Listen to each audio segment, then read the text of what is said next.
ثم استوى على العرش وسخر الشمس والقمر كل يجري لأجل مسمى يدبر الأمر يفصل الآيات لعلكم بلقاء ربكم توقنون۔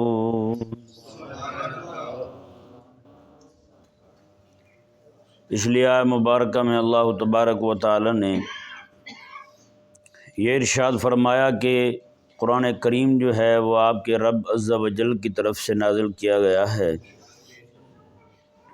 پھر فرمایا کہ وَلَٰكِنَّ أَكْثَرَ النَّاسِ لَا يُؤْمِنُونَ، لوگوں کی اکثریت جو ہے وہ اس پر ایمان نہیں لاتی، لوگوں کی اکثریت اس پر یقین نہیں رکھتی۔ اس آیت مبارکہ میں اللہ تبارک و تعالی نے جہاں اور بھی حکمتیں ہیں وہیں پر خالق اور مالک نے لوگوں کے دلوں کے اندر اپنے کلام کی ہیبت بٹھانے کے لیے اپنی عظمت اور شان کو، اپنی قدرت کے دلائل کو بیان فرمایا۔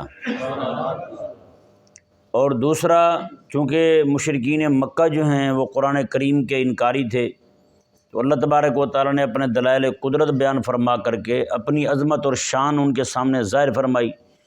میں کہ تمہیں یہ نہیں سمجھ آ رہا نا کہ قرآن پاک میں نے نازل کیا ہے، یہ تو سمجھ آ رہا ہے یہ کائنات ساری میں نے بنائی ہے، ہاں جی، اللہ اکبر کبیرہ۔ اور یہاں یہ بھی بات ذہن میں رہے، اللہ تبارک و تعالیٰ نے جہاں یہ حکمت پیش نظر ہے وہاں یہ بھی حکمت پیش نظر ہے کہ اللہ تبارک و تعالیٰ نے مشرکین مکہ جو ہیں، یہ ذہن میں رہے مسئلہ کہ مشرکین مکہ اللہ تبارک و تعالیٰ کے وجود کے انکاری نہیں تھے، اللہ تعالیٰ کو مانتے تھے، اللہ تعالیٰ کو مانتے تھے اور اس کی صفات کو بھی مانتے تھے۔ جیسے قرآن کریم میں بیان ہوا وَلَئِن سَأَلْتَهُم مَّنْ خَلَقَهُم، میں ان سے پوچھو کہ ان کو کس نے پیدا کیا ہے، تو اللہ تعالیٰ نے فرمایا لَيَقُولُنَّ اللَّهُ، یہ ضرور کہیں گے کہ اللہ تعالیٰ نے پیدا کیا ہے۔ میں ان سے پوچھو وَلَئِن سَأَلْتَهُم مَّن نَّزَّلَ مِنَ السَّمَاءِ مَاءً، ان سے پوچھو کہ آسمان سے پانی کون برساتا ہے، تو لَيَقُولُنَّ اللَّهُ، تو ضرور کہیں گے وہ اللہ تعالیٰ پانی برساتا ہے، ہاں جی۔ تو یہ اللہ تبارک و تعالیٰ نے یہ خود قرآن کریم میں بیان فرمایا کہ وہ اللہ تعالیٰ کی ذات کو بھی مانتے ہیں، اللہ تعالیٰ کی صفات کو بھی مانتے ہیں، لیکن یہ ذہن میں رہے وہ اللہ تبارک و تعالیٰ کی صفات میں بھی شریک کرتے تھے اور اللہ تعالیٰ کی ذات میں بھی شریک کرتے تھے، سمجھ آیا نا؟ ہاں، اللہ تبارک و تعالیٰ کی صفات میں بھی شریک ٹھہراتے تھے۔ وہ یہ کہتے تھے کہ اللہ تبارک و تعالیٰ جو ہے وہ نعوذ باللہ من ذالک، اللہ تبارک و تعالیٰ پوری دنیا کو بنا کر کے خود کہیں چھپ کر کے بیٹھ گیا ہے، اب وہ سارے معاملات اس نے بتوں کے سپرد کر دیے ہیں، وہی سارا کچھ چلا رہے ہیں، نعوذ باللہ من ذالک۔ تو اللہ تبارک و تعالیٰ نے یہاں پر جتنا بھی کلام فرمایا ہے وہ صرف اور صرف اپنی صفات پر کلام فرمایا ہے۔ یہ مبارکہ میں آپ ذرا غور کریں گے، اللہ الذی رفع السماوات بغیر عمد ترونہا، میں اللہ تبارک و تعالیٰ جو ہے یہ وہ ذات ہے جس نے آسمانوں کو ایسے بغیر ستونوں پر کھڑا کیا ہے جو تمہیں دیکھ نہیں رہے۔ محض اللہ تبارک و تعالیٰ نے اپنی قدرت کاملہ کے ذریعے آسمانوں کو ٹھہرا رکھا ہے، محض اپنی قدرت کاملہ کے ذریعے اللہ تعالیٰ نے آسمانوں کو ٹھہرا رکھا ہے۔ اور اتنے سارے کرے ہیں جی، وہ سارے کے سارے بغیر کسی ستون کے وہ کھڑے ہوئے ہیں، ان میں سے ایک ایک کرہ ایسا ہے کہ زمین کی اس کے سامنے حیثیت ہی کوئی نہیں، ایسے ایسے کرے ہیں، زمین کی حیثیت کوئی نہیں ان کے سامنے۔ جس زمین پر ہم ہیں، جس زمین کو ہم بہت بڑا سمجھتے ہیں، جس زمین پہ ہم جناب 1 گھنٹہ سفر کر لیں تو ہم تھکاوٹ کا شکار ہو جاتے ہیں، اس وہ زمین ہمیں اتنی بڑی لگتی ہے، تو اس زمین کی جس چیز کے سامنے حیثیت ہی کوئی نہیں، بتائیں۔ حضرت بائی بسامی رحمہ اللہ ارشاد فرماتے ہیں کہ اللہ تبارک و تعالیٰ نے عرش کو جو بنایا ہے، عرش کے اوپر اللہ تبارک و تعالیٰ نے 360 کتنے 360 فانوس لگائے ہیں عرش پر، اور فرماتے ہیں کہ 360 فانوس جو ہیں ان میں سے ایک ایک فانوس اتنا بڑا ہے، 7 زمینیں 7 آسمان جو ہیں ایک فانوس کے کونے میں پڑے رہے ہیں، اسے پتہ ہی نہیں چلے کہ کیا پڑا ہوا ہے یہاں، اتنے بڑے فانوس ہیں عرش کے گرد جو لگے ہوئے ہیں۔ آپ ذرا اندازہ لگا سکتے ہیں، کوئی بھی بندہ اپنا گھر بنائے تو کبھی بھی اس کا گھر جو ہے اس کے گھر سے بڑی لائٹیں نہیں ہوتی، بلب ہمیشہ چھوٹے ہوتے ہیں. ہاں جی، تو جہاں بلب اتنا ہو، ہاں جی، کوئی بھی بندہ یہ باور نہیں کر سکتا کہ جناب گھر سے بڑا جناب وہ بڑی لائٹ ہوگی، بڑا فانوس ہوگا. ہمارا یہ فانوس لٹکا ہوا ہے، بتائیں کتنا بڑا ہے. اس سے تو محراب نہیں چھپا، محراب کا 10واں حصہ نہیں چھپا اس سے ہیں. تو اللہ تبارک و تعالی نے جس عرش کے گرد جو ہے وہ 360 فانوس ایسے لگائے ہیں، ایک فانوس میں جناب یہ سارے کے سارے زمینیں، سارے آسمان، ساتوں زمینیں، ساتوں آسمان اس کے کونے خدرے میں پڑے رہے ہیں اور اس سے پرواہ ہی نہ ہو کہ میرے اندر بھی کوئی شے رکھی گئی ہے. تو اب آپ اندازہ لگا سکتے ہیں یہ ایک فانوس کی بات ہو رہی ہے، 360 فانوس ہیں، وہ پھر سارے عرش کے اوپر اس طرح کر کے لٹکے ہوئے ہیں. وہ عرش پھر کتنا بڑا ہوگا یار، ہیں؟ اس عرش کی عظمت کیا ہوگی. پھر جناب وہ عرش جناب اللہ تبارک و تعالیٰ کا وہ کھڑا ہوا ہے ایسے. اس کے بعد جو ہے پھر جناب ساتوں آسمان بغیر ستونوں کے کھڑے ہوئے ہیں، اتنے کرے وہ جناب بغیر کسی سہارے کے کھڑے ہوئے ہیں. پھر یہ سورج جو ہے وہ جناب اللہ تبارک و تعالیٰ نے ایسے جناب اس کو ٹھہراؤ دیا ہے. پھر قربان جائیں خالق اور مالک نے کیا نظام رکھا ہے کہ سورج اور چاند کو اللہ تبارک و تعالیٰ نے ایک مدار میں رکھ دیا ہے. ایک مدار میں کلو یجری لاجل، اللہ تبارک و تعالیٰ لاجل مسمى، میں ہر ایک جو ہے ان میں ہر ایک قرہ جو ہے، ہر ایک جو ہے وہ سیارہ جو ہے وہ اپنے اپنے مدار میں چل رہا ہے، اور اس کی مدت بھی ہم نے مقرر کر دی ہے کب تک یہ چلتے رہیں گے. اللہ اکبر کبیرہ. آپ دیکھیں نا یار، انسان کی آج جو ملحد بے دین بنے پھرتے نا، ان کو ذرا پکڑ کے آپ ذرا پوچھیں، ہاں بھی کہتے ہیں جی فلانے نے یہ شے ایجاد کی، فلانے نے یہ شے ایجاد کی. میں نے قسم خدا کی یہ جو بھی شے ایجاد کرتے ہیں یہ لکھ کے دیتے ہیں وارنٹی اس کی اتنی ہوگی، وارنٹی لکھ کے دیتے ہیں نا جی. ہاں جی، پنکھا لیا ہے آپ نے، آج کل 15 ہزار روپے کے 20 ہزار روپے کے پنکھے آ رہے ہیں، گارنٹی کتنی ہے؟ 1 سال 2 سال، یہ وارنٹی ہے.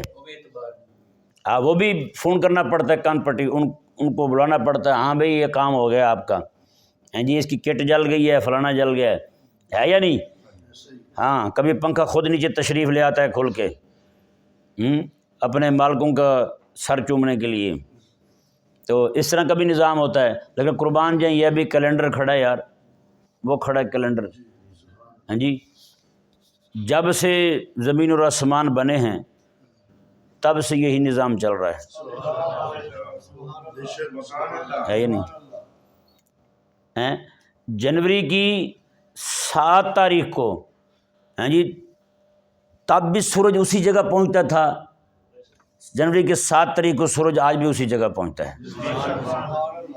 ہاں جی بتائیں، قسم خدا کی اگر اس حساب میں کوئی تھوڑا سا بھی اونچ نیچ ہوتا تو یہ کیلنڈر سارے کے سارے ناکام ہو جاتے. یہ جو جنتریاں علماء نے حساب کتاب لکھے ہیں یہ سارے آگے پیچھے ہو جاتے. قربان جائیں اللہ تبارک و تعالیٰ کی اس قدرت کاملہ پر. ہاں جی، آج اتنے ہزاروں سالوں سے یہ نظام چل رہا ہے اور ایسے ہی چلے جا رہا ہے. اس میں جناب ذرہ برابر بھی آج تک کوئی فرق بتائیں جی. میں ایک یہاں پروفیسر صاحب تھے، فوت ہو گئے ہیں، پروفیسر ضیاء الدین لاہوری صاحب، ٹھیک ہے نا جی. وہ تھے پروفیسر، لیکن وہ بندہ جو ہے وہ اس نے سر سید کو پڑھا تھا. سر سید کو ایسے طریقے سے پڑھا تھا، اس بندے نے سر سید کو ایسے طریقے سے پڑھا تھا، اللہ تبارک و تعالی نے اس کی تفہیم فرمائی، تعلیم فرمائی. وہ اس کے سارے مکروں کو اور اس کی چالوں کو سمجھ گیا تھا وہ سر سید کے. اور میرے ساتھ یعنی کہ ان کا رابطہ تھا، سلام دعا تھی، کئی بار ان کے گھر جانا ہوا.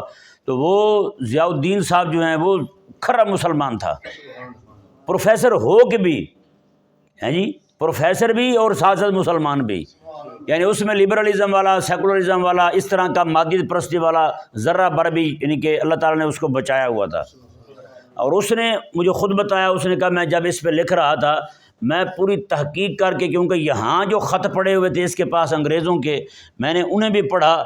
میں نے کہا کہ اس کی کاپیاں ڈھونڈتا ہوں. کہتے ہیں وہ کاپیاں اس کی ڈھونڈنے کے لیے میں خود کہتے ہیں انگلینڈ گیا، برطانیہ گیا. کہتے ہیں ان کی لائبریریوں کو جا کے میں نے کھنگالا. کہتے ہیں پھر اسی کی اصل جو ہیں وہ وہاں پڑی ہوئی تھی، وہاں جا کے میں نے ان سب کو ٹیلی کیا. اس کے بعد میں نے اپنی کتاب کی زینت بنایا ہوں.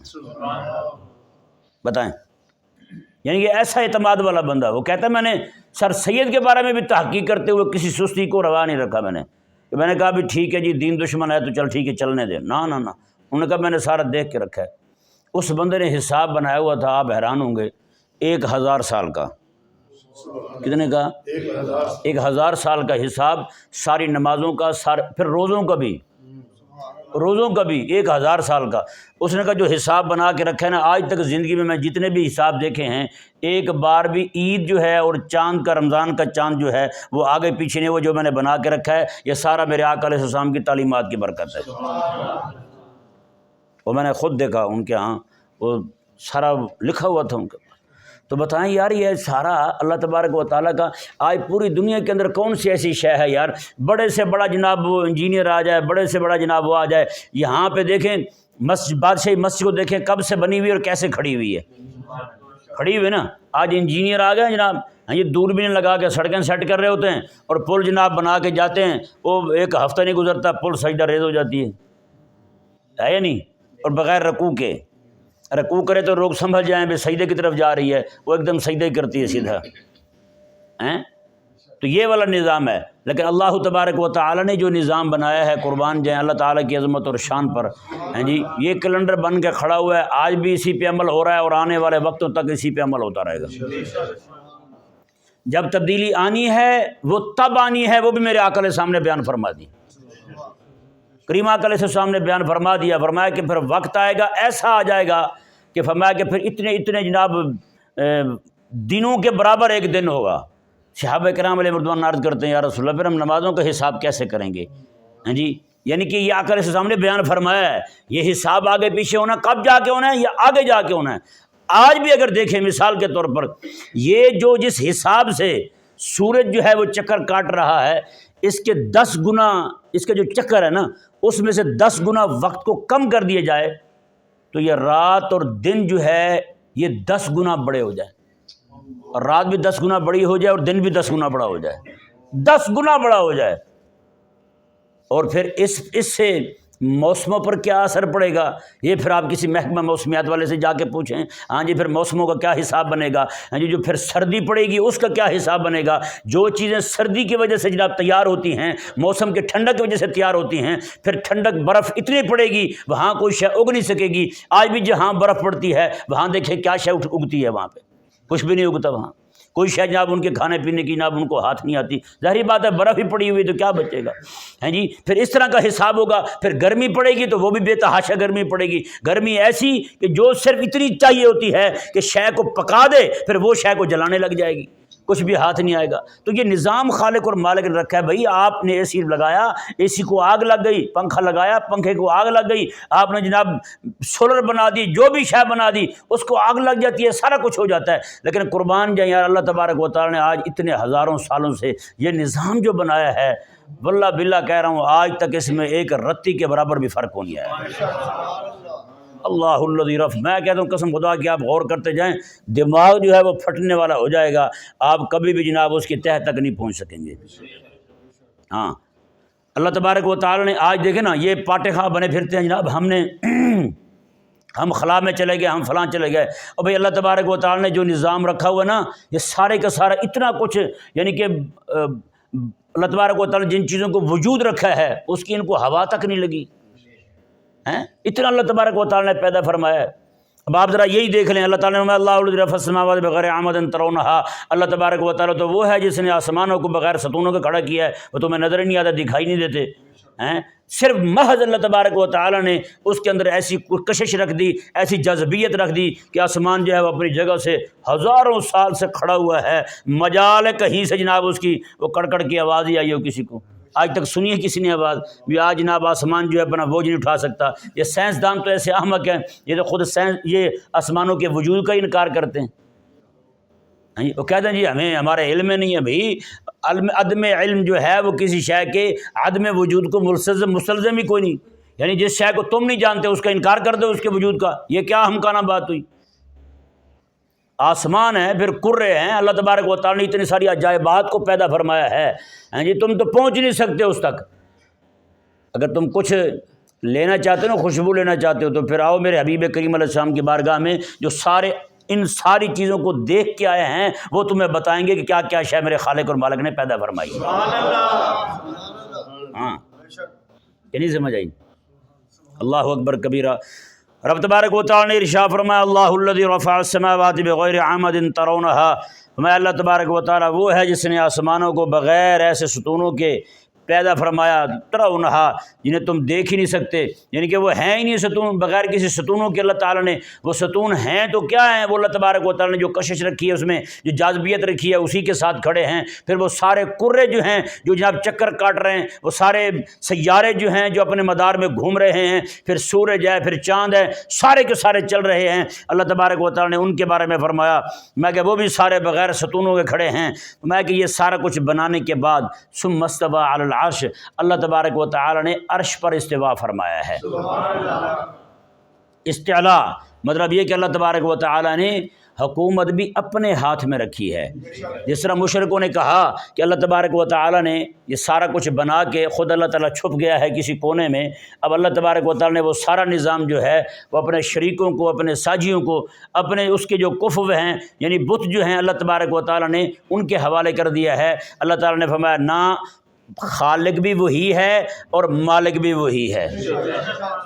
ہیں اللہ اکبر، اللہ الذی رفع السماوات بغیر عمد ترونہا، فرمایا ثم استوى علی العرش، اللہ تبارک و تعالی جو ہے وہی جناب خالق بھی ہے، آسمانوں کو کھڑا کرنے والا بھی ہے، پیدا کرنے والا بھی ہے۔ میں ثم استوى علی العرش، پھر حکومت بھی اس نے اپنے ہاتھ میں رکھی ہے۔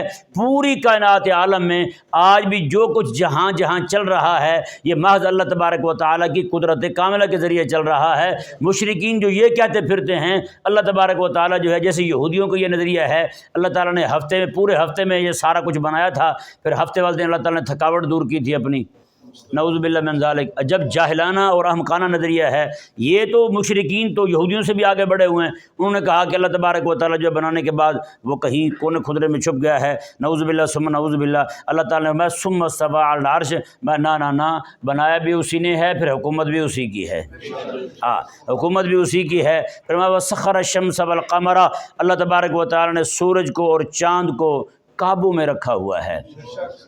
ہاں جی بتائیں، آج تک سورج بھی چل رہا ہے، چاند بھی چل رہا ہے، ہاں جی چاند کی منزلیں بنا دی، سورج کی بھی منزلیں بنا دی، 365 منزلیں سورج کی اور جناب 28 منزلیں 29 منزلیں جتنی بھی منزلیں بنائیں اللہ تبارک و تعالیٰ نے وہ چاند کی مقرر فرما دی۔ ہاں جی چاند بھی اپنے مدار میں چل رہا ہے، سورج بھی اپنے مدار میں چل رہا ہے، اور جب تک اللہ تعالیٰ کی مرضی ہے لأجل مسمى، اللہ تعالیٰ نے فرمایا یہ اس میں وہ لامحدود والی بات نہیں ہے، لأجل مسمى ان کے بھی چلنے کی ہم نے مدت مقرر کی ہے تاکہ کائنات کا کوئی احمق جو ہے وہ یہ نہ کہے یار سورج اتنی برکتیں لاتا ہے، چاند اتنی رحمتیں برساتا ہے تو کیوں نہ ہم ان کو خدا مان لیں۔ اللہ تبارک و تعالیٰ نے فرمایا نہ، ان کی تو اپنی مدت گنی جا چکی ہے، ان کی تو اپنی مدت گنی جا چکی ہے، اور جس خالق اور مالک نے ان کی مدت بنائی ہے، مدت متعین فرمائی ہے، خالق اور مالک تو عبادت کے لائق تو وہی ذات ہے، میں یہ عبادت کے لائق کیسے ہو سکتے ہیں؟ کئی لوگ ہیں نا جناب سورج کی پوجا کرنے والے، چاند کی پوجا کرنے والے، نعوذ باللہ من ذالک۔ خالق اور مالک نے ارشاد فرمایا، مشرکوں نے یہ کہا کہ اللہ تبارک و تعالی جو ہے وہ اب یعنی کہ کام سے وہ تعطل اختیار کیے ہوئے ہے۔ اللہ تعالیٰ نے فرمایا نا، یدبر الامر، تمام کاموں کی تدبیر خالق اور مالک خود ہی فرماتا ہے۔ تمام کاموں کی تدبیر آج بھی تدبیر امر جو ہے وہ اللہ تبارک و تعالیٰ فرماتا ہے، یدبر الامر، ہاں تدبیر جو ہے وہ اللہ تبارک و تعالیٰ فرماتا ہے۔ اللہ تعالیٰ نے آگے ارشاد فرمایا یفصل الآیات، یہ اللہ تعالیٰ تفصیل سے آیتیں بیان کرتا ہے، تفصیل بیان فرمائی نا اللہ تعالیٰ نے، آسمانوں کو کھڑا کیا، تدبیر امر فرمایا، استواء علی العرش فرمایا، حکومت اپنے ہاتھ میں رکھی، اللہ تعالیٰ نے ارشاد فرمایا یہ سارا جو ہے اللہ تعالیٰ تفصیل کے ساتھ بیان فرماتا ہے۔ کیوں بیان فرماتا ہے؟ لعلکم بلقاء ربکم توقنون، تاکہ تم اللہ تبارک و تعالیٰ کی ذات کے ساتھ جو ملاقات ہے نا تمہاری قیامت کے دن کی، اس پر تمہیں یقین آ جائے۔ یہ ہے جی آخرت کی خیر خواہی، وہ جو ہمیشہ رہنے والی دنیا ہے، آخرت جو ہے جو ایسے سمجھے لا متناہی ہے، ہاں جی جس کے اندر کوئی بیماری کوئی نہیں، جس میں کوئی تھکاوٹ کوئی نہیں، جس میں کوئی مسئلہ کوئی نہیں، جس میں کوئی پریشانی کوئی نہیں، ہیں جی، محض اللہ تبارک و تعالیٰ کی رضا ہی رضا ہوگی، اللہ تعالیٰ کا دیدار ہی دیدار ہوگا، ہیں جی، اللہ تبارک و تعالیٰ کا اس کی یاد ہی یاد ہوگی اور کچھ نہیں ہوگا وہاں پر۔ اللہ تبارک و تعالیٰ نے فرمایا کہ یہ تو ہم بیان ہی تمہارے سامنے اس لیے کرتے ہیں تاکہ تمہیں یقین آ جائے کہ وہ رب جس نے یہ سارا کچھ بنایا ہے اس رب سے ملنا بھی ہے، ہیں جی، جس رب نے تمہیں دیا ہے اس رب نے تم سے حساب بھی لینا ہے۔ جو رب آج تم پر اللہ تبارک و تعالیٰ نے فرمایا یہ ساری چیزیں ہم نے اس لیے بنائی ہیں تاکہ تم دنیا کے اندر ہماری رضا پالو اور قیامت والے دن اس کا انعام پالو۔ بتائیں یار، وہ خالق اور مالک جو ہے اللہ تبارک و تعالیٰ نے یہ جنت والا دسترخوان بنایا، جنت والا دسترخوان بنایا، واللہ یدعو الی دار السلام، اللہ تعالیٰ پھر خود دعوت دے رہا ہے جنت کی طرف۔ اس دعوت کو لوگوں تک پہنچانے کے لیے اللہ تعالیٰ نے اپنے حبیب علیہ السلام کو بھیجا، ہیں جی، تو بتائیں کتنی خیر خواہی ہے یار، وہ بھی خالق اور مالک کی طرف سے، اس کے حبیب کریم علیہ السلام کی طرف سے۔ پوری کائنات میں کہیں بھی کسی کو دعوت دینے جائے نا، ہیں جی، روٹی کی بھی دعوت دینے جائے، کوئی اس دعوت دینے والے کو مارتا کوئی نہیں، کوئی تکلیف نہیں دیتا۔ ان لوگوں نے امام الانبیاء علیہ السلام کے ساتھ کیا کیا ہے؟ وہ تو رب تعالیٰ کی جنت کی دعوت دینے آئے تھے، وہ تو رب تبارک و تعالیٰ کے دسترخوان کی طرف بلانے آئے تھے۔ ان لوگوں نے امام الانبیاء علیہ السلام کو تکلیفیں دیں۔ اللہ تبارک و تعالیٰ نے فرمایا میں بھی یہی چاہتا ہوں کہ تمہاری آخرت جو ہے نا تمہاری وہ بن جائے، تمہیں یقین آ جائے کہ آخرت کا دن ہے اور ہم نے اللہ تعالیٰ کی بارگاہ میں حاضر ہونا ہے۔ تو دنیا تو اللہ تبارک و تعالیٰ نے بنائی ہی اس لیے ہے کہ ہم اللہ تعالیٰ کو راضی کر لیں، بس۔ سمجھ آیا؟ مسئلہ نہیں آیا؟ اللہ تبارک و تعالیٰ ہمیں سمجھنے کی توفیق عطا فرمائے۔